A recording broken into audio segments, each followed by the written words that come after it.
Hi dears, എന്തൊക്കെ എല്ലാവരുടെയും വിശേഷം? എല്ലാവരും സുഖമായിരിക്കുന്നോ? അപ്പോൾ മുത്തുമണികളെ, ഞാനിന്ന് ഷെയർ ചെയ്യുന്നത് ഒരു അടിപൊളി ഈസി ആയിട്ടുള്ള ഒരു ഹെൽത്തി ആയിട്ടുള്ള ഒരു ബ്രേക്ക്ഫാസ്റ്റ് റെസിപ്പിയാണ് കേട്ടോ.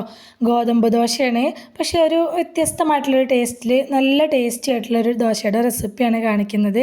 ഇപ്പോൾ രാവിലെയൊക്കെ നമുക്ക് ഉണ്ടാക്കിയെടുക്കാം, വളരെ എളുപ്പത്തിൽ ഉണ്ടാക്കിയെടുക്കാൻ പറ്റിയുള്ള നല്ലൊരു റെസിപ്പിയാണ് കേട്ടോ. അപ്പോൾ വീഡിയോയിലേക്ക് പോകുന്നതിന് മുമ്പ് വീഡിയോ എല്ലാവരും ഒന്ന് സ്കിപ്പ് ചെയ്യാതെ മുഴുവനായിട്ട് കാണാൻ ശ്രമിക്കണേ. അതുപോലെ തന്നെ വീഡിയോ കണ്ടുകൊണ്ടിരിക്കുന്ന സമയത്ത് ഇഷ്ടമാവുന്നുണ്ടെങ്കിൽ മറക്കാതെ ലൈക്ക് ബട്ടൺ ഒന്ന് പ്രസ് ചെയ്ത് വെക്കണം കേട്ടോ. അപ്പോൾ നമുക്കിത് എങ്ങനെ ഉണ്ടാക്കുന്നത് നോക്കിയാലോ. അതിനായിട്ട് ഞാനിപ്പോൾ എടുത്തിട്ടുള്ളത് 2 കപ്പ് ഗോതമ്പ് പൊടിയാണ് കേട്ടോ. മൈദപ്പൊടി വെച്ചും ഇത് ചെയ്തെടുക്കുക. പക്ഷെ ഞാനിപ്പോൾ എടുത്തിട്ടുള്ളത് 2 കപ്പ് ഗോതമ്പ് പൊടിയാണ്. അതിലേക്ക് 2 കപ്പ് വെള്ളം ഒഴിച്ച് കൊടുത്തിട്ട് ഇതൊന്ന് ജസ്റ്റ് ഒന്ന് ഇളക്കി എടുക്കുന്നുണ്ട്. എന്നിട്ട് വീണ്ടും ഒരു 1/2 കപ്പോളം വെള്ളം ഒഴിച്ച് കൊടുത്തിട്ടുണ്ട് കേട്ടോ. അപ്പോൾ നിങ്ങളെടുക്കുന്ന ഗോതമ്പ് പൊടിക്ക് അനുസരിച്ച് വെള്ളത്തിൻ്റെ അളവിൽ ചെറിയൊരു വ്യത്യാസം ഉണ്ടാവും. ജസ്റ്റ് ആ വെള്ളവും പൊടി ഒന്ന് യോജിച്ച് കിട്ടുന്ന വിധത്തിൽ ജസ്റ്റ് ഒന്ന് ഇളക്കി കൊടുക്കുക.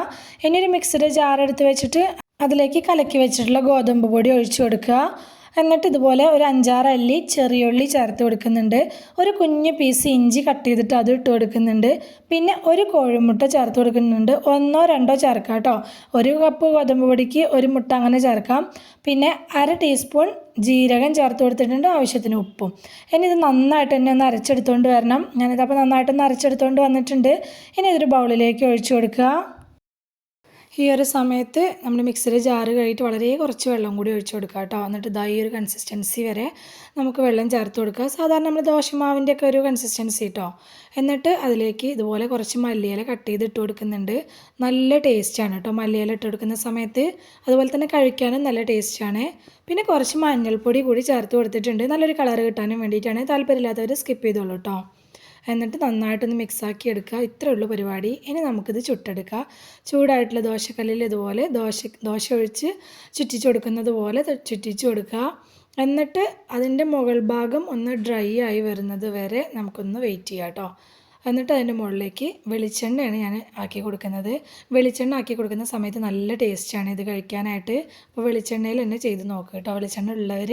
എന്നിട്ട് ഇതൊന്ന് തിരിച്ചിട്ട് കൊടുക്കുക. തിരിച്ചിട്ട ഭാഗം ഒന്ന് മൊരിഞ്ഞ് വരുന്നത് വരെ ഒന്ന് വെയിറ്റ് ചെയ്യുക. നല്ലപോലെ മൊരിഞ്ഞ് കിട്ടണം എന്നല്ല പറയുന്നത്, ഒരു മൊരിഞ്ഞ കളർ അവിടെ ആയിട്ട് ആയി കിട്ടും. അപ്പോൾ ഇടയിലൊന്ന് തിരിച്ചിട്ട് നോക്കിയാൽ മതി. അപ്പോൾ നമുക്ക് അറിയാൻ പറ്റും, ഇതാണ്ടോ ഇതുപോലെ ആയി കിട്ടും. അപ്പോൾ ഇതായിട്ടുണ്ട്. ഇനി നമുക്കിത് ചട്ടിയിൽ നിന്ന് എടുത്ത് മാറ്റാം. നല്ല ടേസ്റ്റാണ് ചൂടോടുകൂടി കഴിക്കാനായിട്ട്. വേറൊരു കറിയുടെ ആവശ്യം പോലും ഇല്ല കേട്ടോ സത്യം പറഞ്ഞാൽ. ഇതുപോലെ തന്നെ ബാക്കിയുള്ളതെല്ലാം ചുട്ടെടുക്കുന്നുണ്ട്. ഞാനിപ്പോൾ ഇത് വലിയ ദോശയായിട്ടാണ് ചുട്ടെടുത്തിട്ടുള്ളത്. അപ്പോൾ മക്കൾക്കൊക്കെ കൊടുക്കുന്ന സമയത്ത് അവർക്ക് കുറച്ചും കൂടി ഇഷ്ടമായിട്ട് തോന്നാനും വേണ്ടിയിട്ട് കുഞ്ഞു കുഞ്ഞു ദോശയായിട്ട് വേണമെങ്കിലും ചുട്ടെടുക്കാം കേട്ടോ. അപ്പോൾ ഞാനിപ്പോൾ ഇതിങ്ങനെ വലിയ ദോശയായിട്ട് തന്നെയാണ് ചുട്ടെടുത്തിട്ടുള്ളത്. നല്ല ടേസ്റ്റിയാണ്. തീർച്ചയായിട്ടും നിങ്ങൾക്ക് ട്രൈ ചെയ്ത് നോക്കാം, ധൈര്യമായിട്ട് ട്രൈ ചെയ്ത് നോക്കാൻ പറ്റിയിട്ടുള്ളൊരു റെസിപ്പിയാണ്. അപ്പോൾ രാവിലെയൊക്കെ ഉണ്ടാക്കിയെടുക്കാനും എളുപ്പമാണ്. വൈകുന്നേരം ആണെങ്കിലും ചപ്പാത്തിയൊക്കെ നമ്മൾ കഴിച്ച് മടുത്തിട്ടുണ്ടെങ്കിൽ, സാധാ ഗോതമ്പ് ദോശയൊക്കെ കഴിച്ച് മടുത്തിട്ടുണ്ടെങ്കിൽ ഈ രീതിയിലൊന്ന് ട്രൈ ചെയ്ത് നോക്കുക, തീർച്ചയായിട്ടും ഇഷ്ടമാവുമേ.